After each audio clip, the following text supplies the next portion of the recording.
Good morning. Yes, mga kabayan, umaga.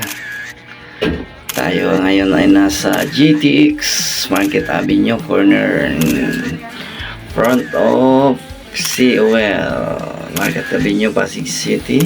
Sa likod lang po yan ang mga inasal. Si Mang Jun. Hello, shout out. Mekaniko nag-iisa sa total Bagong Ilog. Kaya dyan, Bailami.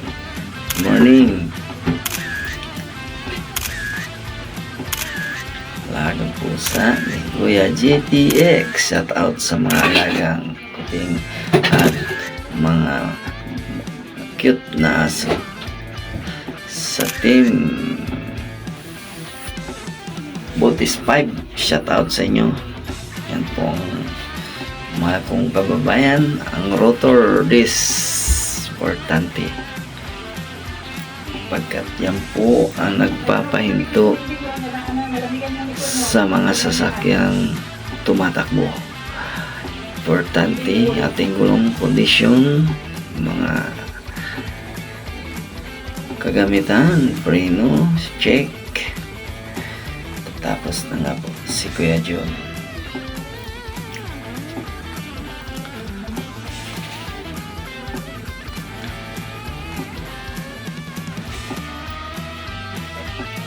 Shoutout nga pala dyan sa GTX Auto Supply in front of COL Market Avenue, Pasig City. Ito po si Biyayero Tips Busing ng Mulye. Napakarami po niyan. Dalawa magkabilaan, saka dalawa magkabilaan, 4 times 2, 8. Yan po. Pag meron kumakalampag, pag naluba kayo, yan po ay busing ng Mulye. Isa diyang ang cost ng kalampag. Mahal kong kababayan. Yan naman po ang ating pinaka-importante pesa sa unahan. At center link, kung hindi ako nagkakamali, 555 na nga ang kinuha. Made in Japan. Bago pa po yan. Hindi pa nabubuksan. Shoutout din kay Bailami. Nakasabay kong nagpapagawa sa Bagong Ilog. Total Service Center kay Kuya Jun. Si Bailami ay aking nakita.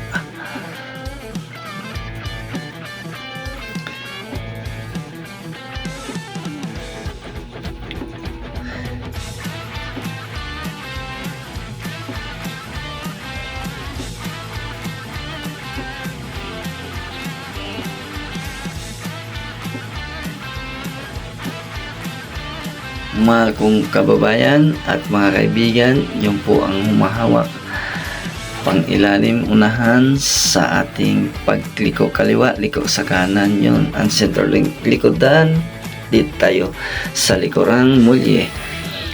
Pagkalampag, check na agad ang rubber busing ng Mulye. Yan pala ay durog na.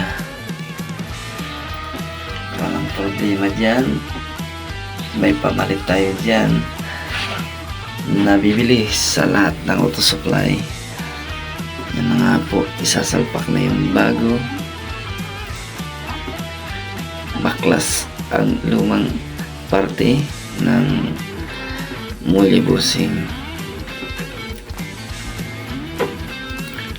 Ayan na nga, nakaangat po ang ating service center mechanic na si Kuya Jun. Check, double check, disc brake. Ayos na lahat, naikabit na nga ang swing arm, busing, pinalitan na.